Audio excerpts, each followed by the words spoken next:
terkait dengan terkabulnya atau ditolaknya doa seorang hamba Allah gitu ya Ustadz ya. Kadang-kadang kita udah mungkin ada yang berbulan-bulan atau bahkan mungkin ada yang sampai bertahun-tahun atau bahkan mungkin ada yang sampai berpuluh-puluh tahun doa harapan kepada Allah Subhanahu wa taala kok tidak terkabul atau bahkan barangkali seolah-olah Allah itu nggak dengar gitu Ustaz. Kira-kira faktor-faktor apa yang dapat menolak atau barangkali niat-niat apa Allah kok tidak segera memberikan terkabulnya doa? Wassalatu wassalamu alaik.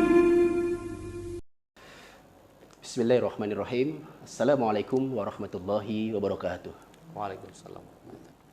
Alhamdulillah. Allahumma salli wa sallim wa barik ala Muhammad Rasulillah wa ala alihi wa ashabihi ajma'in. Amma ba'du, sahabat Khordai yang dirahmati Allah Subhanahu wa taala.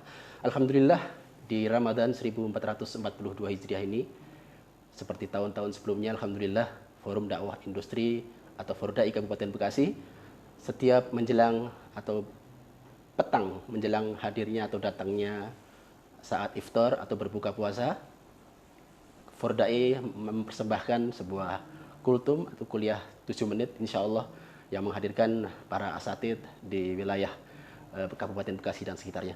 Dan alhamdulillah pada kesempatan petang hari ini, alhamdulillah dari Fordai menghadirkan Ustadz yang tentunya sudah tidak asing lagi, tentunya beliau merupakan tokoh figur yang sudah sangat dikenal di wilayah Kabupaten Bekasi, yaitu Ustadz Haji Zainal Mutakin LC.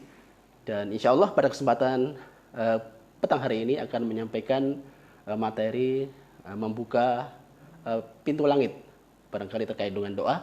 Assalamualaikum warahmatullahi wabarakatuh Ustadz. Assalamualaikum. Baik, untuk materi yang akan disampaikan pada kesempatan petang hari ini, silahkan barangkali Ustadz Zainal untuk memulai untuk materi yang akan disampaikan. Silakan Ustadz. Baik, bismillahirrahmanirrahim. Assalamualaikum warahmatullahi wabarakatuh. Waalaikumsalam warahmatullahi wabarakatuh. Alhamdulillah wassalatu wassalamu ala Rasulillah wa ba'du. Sahabat iman yang dirahmati oleh Allah Subhanahu wa taala, setiap kita punya hajat. Setiap kita punya kebutuhan, setiap kita punya permasalahan. Dan sejujurnya manusia itu adalah makhluk yang lemah. Innal insana khuliqa halu'an. Idza massahu syarru jazu'an wa idza massal khairu manu'an. Sering berkeluh kesah. Sering terhimpit hati ini, ada kesedihan yang mendalam. Ya, manusia makhluk yang lemah. Maka Allah lah yang Maha Kuasa. Ketika kita dihujani berbagai macam masalah dan ujian, tempat bersandar satu-satunya adalah Allah Subhanahu wa taala. Berarti kita berharap, memohon, meminta hanya kepada Allah Subhanahu wa taala. Uniknya Al-Qur'an mengatakan, wa idza sa'alaka 'ibadi 'anni fa inni qarib. Ya, anni fa inni qarib gitu. Ketika hamba-hambaku menanyakan tentangku, sa'alaka 'ibadi 'anni fa inni qarib. Katakan bahwa aku ini dekat. Ud'uni astajib lakum. Mintalah kepadaku, ku jawab engkau. Dan kalau kita melihat dalam gramatikal bahasa Arab itu ada ud'uni memiliki sifat kata syarat, maka ada jawab syaratnya. Mintalah, harusnya pasti akan ku jawab gitu. Tapi mengapa fa-nya hilang? Ud'uni harusnya fa astajib lakum. Tapi ayat itu mengatakan ud'uni astajib lakum. Mengapa tidak ada huruf fa-nya? Kesan dalam Al-Quran ini mengisyaratkan kepada kita urusan doa itu tidak ada perantara antara engkau dengan Allah Subhanahu wa taala. Tidak ada penghalang seorang hamba dengan Allah Subhanahu wa taala. Maka kalau kita melihat ibadah yang tidak ada pembatas penghalang antara sang hamba kepada Allah, dua hal. Yang pertama adalah doa, yang kedua adalah salat. Kok salat? Ya, lihat surat Al-Imran ayat 38. Ya. Hunalika da'a Zakaria rabbah qala rabbi habli min ladunka dzurriyyatan thayyibah innaka sami'ud du'a fanadatul malaikatu wa huwa qa'imun yusalli fil mihrab. Saat Nabi Zakaria butuh kepada Allah hadirnya buah hati, ya, akan hadirnya seorang anak buah hati Masya Allah. Beliau sholat, Allahu Akbar. Dalam sholatnya itu meminta, hatinya mengatakan, ya Rabb, anak ya Allah. Apa kata Allah Subhanahu Wa Taala?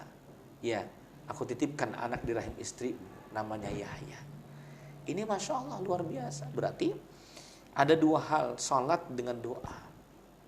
Doa kita pasti diijabah oleh Allah. Kalaupun belum terlihat, berarti ada tiga hal, dan tiga karakter, tiga level doa. Yang pertama, doa yang sifat jawabannya cash, gitu ya. Jawabannya cash, seperti doa perang Badar, Nabi menangis, turunlah malaikat-malaikat ya ikut berperang dalam perang Badar gitu. Yang kedua adalah doa itu ditunda. Kenapa ditunda oleh Allah? Ya, Allah melihat engkau belum butuh dengan apa yang kau pinta. Anak kita minta dibelikan sepeda motor, anak kita SD.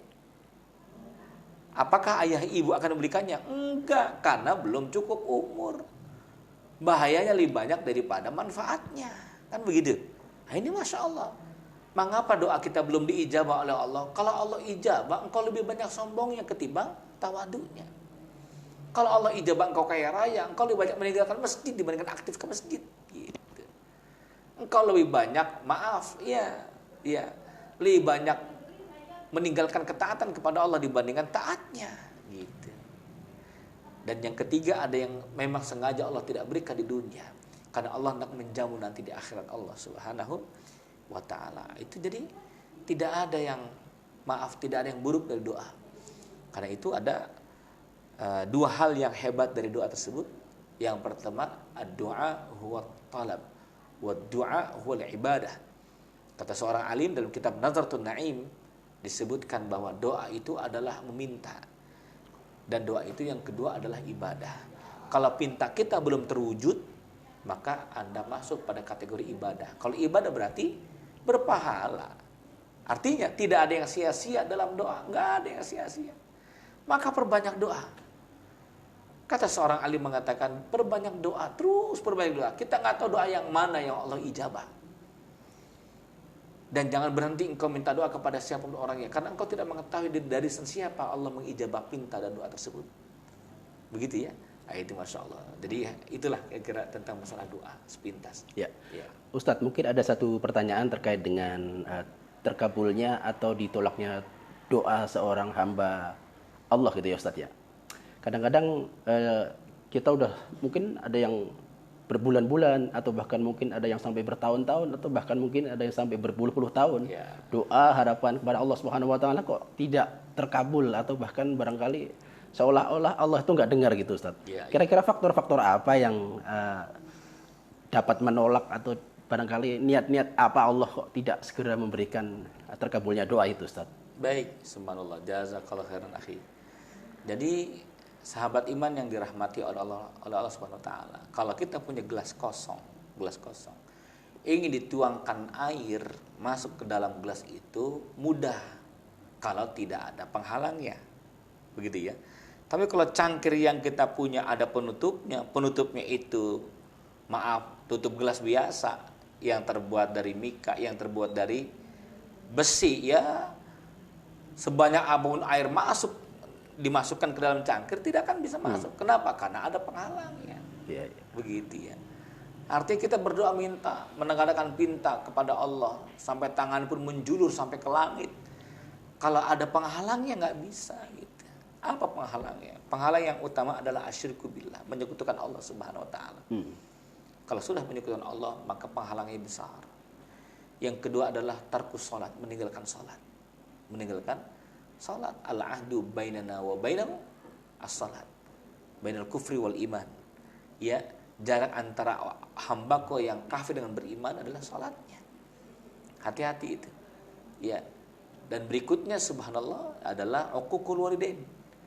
Durhaka kepada kedua orang tua itu Masya Allah. Di antara rahmat Allah terputus, doa tidak diijabah Allah. Siapa yang tidak kenal Alqamah, sahabat Nabi yang subhanallah, yang dekat dengan Nabi, yang ngaji dengan Nabi, bersama Nabi, tapi saat sakaratul maut yang berat, padahal berharap mati dalam keadaan husnul khotimah. Tapi kenapa wafatnya berat? Apa kata Rasulullah? Panggil ibunya. Tidak datang ibunya. Yang kedua panggil lagi, tidak datang. Kata Nabi, kumpulkan kayu bakar, beritahukan kepada ibunya. Kalau ibunya tidak datang, kita akan bakar Alqamah. Ibunya datang, lalu mengatakan, aku maafkan engkau. Oh, rupanya ada masalah dengan orang tuanya. Ini dua. Yang ketiga, penghalang dari doa itu terijabah oleh Allah Subhanahu wa taala, penghalang ijabahnya doa. Yang ketiga adalah aklu mal amwal haram, memakan harta haram. Hati-hati nih dengan memakan harta haram. Ma nabata min suhti min haram fa naru ala bihi, ay kama qala Rasulullah sallallahu alaihi wasallam. Daging yang tumbuh, darah yang mengalir dari harta yang haram, maka neraka yang layak di tempatnya. Fa anna yustajabu lahu. Bagaimana doanya diterima oleh Allah SWT? Mengapa? Karena maaf, ada harta haram yang nyangkut ke dalam perut kita. Maka berhati-hatilah, itu di antara penghalang doa. Ya, terima kasih Ustaz. Ya. Baik para sahabat Fordai sekalian, tentunya kita sudah tahu beberapa faktor yang dapat tertolaknya doa, diantaranya adalah syirik, kemudian meninggalkan sholat, kemudian berani atau ingkar atau tidak menuruti kemauan orang tua, atau istilahnya apa ya Ustaz? Durhaka terhadap orang tua. Dan yang selanjutnya adalah memakan, mengkonsumsi barang haram. Dari faktor-faktor itulah yang perlu dievaluasi, perlu kita sama-sama muhasabah, introspeksi agar Allah Subhanahu wa taala mengabulkan doa-doa kita. Terima kasih Ustaz. Mungkin di kesempatan kali ini pertemuan kita cukup sekian Ustaz. Mungkin insyaallah kita akan dipertemukan Allah Subhanahu wa taala. Dan subhanakallahumma bihamdika asyhadu an la ilaha illa anta astaghfiruka wa atubu ilaik. Assalamualaikum warahmatullahi wabarakatuh. Waalaikumsalam warahmatullahi wabarakatuh.